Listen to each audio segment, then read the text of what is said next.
This question comes from Daniel, who asks, what if humans colonized Venus? Could we ever live there, or would it be impossible? When most people imagine colonizing another world, Mars usually comes to mind. But what about Venus, our so-called twin planet? It's nearly the same size as Earth, with similar gravity, and it's even closer to us than Mars. On paper, it almost sounds perfect. Until you look at the details. Venus is, without exaggeration, the most hostile planet in the solar system. Its surface temperature is a blistering 465 degrees Celsius, hot enough to melt lead. The atmosphere is 92 times denser than Earth's, like being nearly a kilometer underwater. And if the crushing pressure and heat didn't kill you instantly, the toxic carbon dioxide and sulfuric acid clouds definitely would. So could we really colonize a place like this? Not on the surface, but higher up in the atmosphere, the story changes. About 50 to 60 kilometers above the ground, conditions are surprisingly Earth-like. The air pressure there is close to what we experience at sea level, and the temperature ranges from 20 to 30 degrees Celsius. In other words, floating high in the Venusian sky might actually be more comfortable than living on Mars. That's where the idea of cloud cities comes in. Instead of building on the ground, we'd create massive airships or floating platforms that hover in the upper atmosphere. And here's the wild part. On Venus, ordinary breathable air, nitrogen and oxygen, is actually a natural lifting gas. It's lighter than a carbon dioxide around it, so entire habitats could float like balloons. Inside these floating colonies, life could look almost normal. We'd have homes, laboratories, and even greenhouses. Venus gets nearly twice the sunlight Earth does, which means solar panels would provide abundant energy.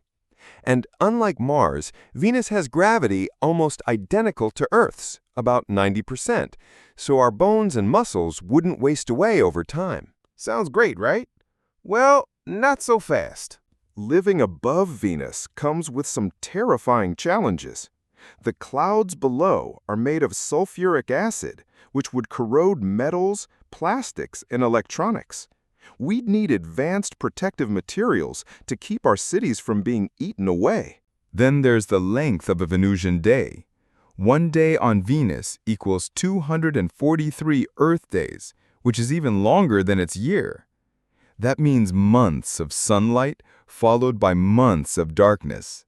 For colonists, that would wreak havoc on sleep cycles, food production, and mental health. And let's not forget about transportation. Launching from Venus's atmosphere back into space would be far more difficult than launching from Mars, thanks to the planet's thick atmosphere and strong gravity well.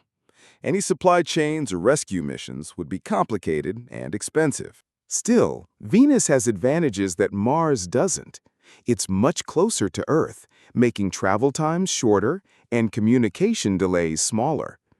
Its dense atmosphere would protect colonists from deadly cosmic radiation, a huge problem on Mars.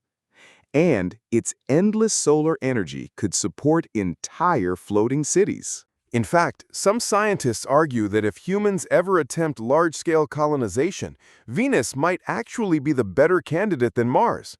Not by terraforming its surface, that would take thousands of years, but by building entire civilizations in the skies.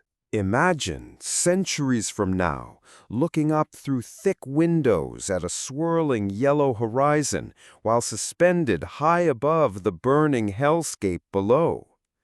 Dozens of floating cities linked by sky bridges, glowing at night like lanterns drifting across an alien sea of clouds. Would it be dangerous?